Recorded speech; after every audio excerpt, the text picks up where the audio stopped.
Episode 2 of Ossan's Love begins with Hung venting to Chicha and Thoamak about how he's ended up with two men confessing their feelings for him. He tells them what happened with Mo. The morning after Mo kissed him, Hung wanted to speak with him, but Mo pretended nothing happened and left. Thoamak bets that Mo's kiss meant nothing, while Chicha makes a bet saying Mo is shy and masking his feelings. At work, Kondek begins calling Hung by the nickname Hengni. He then puts Hung and Mo on an assignment together. The two of them meet the clients, Alon and his boyfriend Kaitong. Alon was Hung's junior at school, and Hung is a bit shocked to see Alon's boyfriend. When they're on their own, Hung asks Alon how he realized he was into men. Alon says it all began when he and Kaitong shared a house to save rent. Mo and Hung then show the couple a few different apartments. They seem to have different priorities and get into an argument. In the end, they reject all the apartments they see. Back at work, Mo says he and Hung shouldn't work on this client together. Hung speaks to his senior colleague Tin and gets more apartment options. Hung then ends up asking Tin for advice on the Mo situation without revealing his name. Tin advises him to talk things out. Mo and a colleague named Meow go for dinner to Thoamak's restaurant.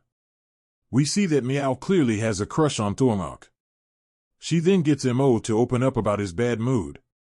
Without revealing identities, he confesses that he was drunk when he kissed Hung and is afraid of his rejection. Meow encourages him to talk with Hung.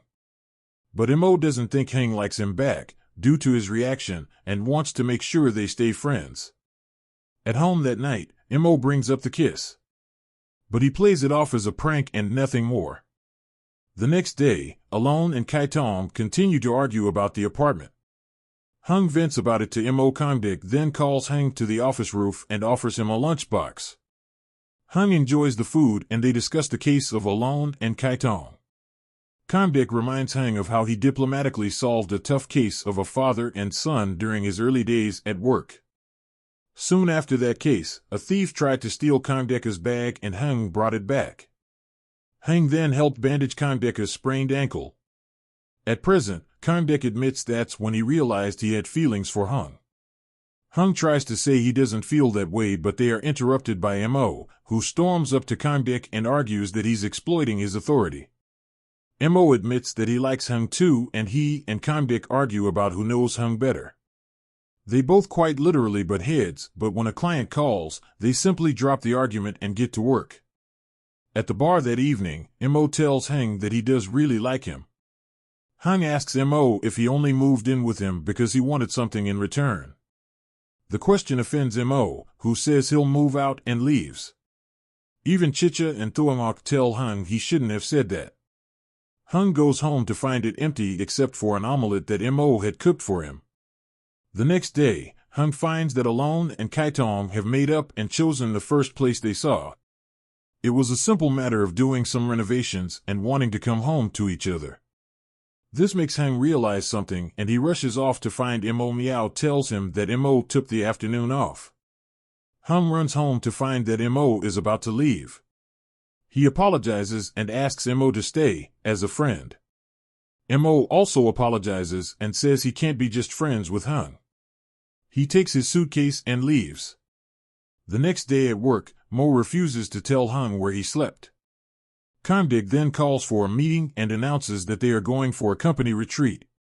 Hung suddenly asks if he can bunk with Mo, determined to be his friend again at the end of Ossan's Love Episode 2. Ossan's Love Episode 2 continues with the premiere's robust energy, although the storytelling seems to have settled a bit. After a frantic premiere featuring 2 confessions, a hospital scene, and 1 kiss, Episode 2 limits itself to a more focused plotline. And it works. The episode feels more streamlined and easier to dive into thanks to its narrower focus on the aftermath of Mo's kiss and whether he will reveal his true feelings or not.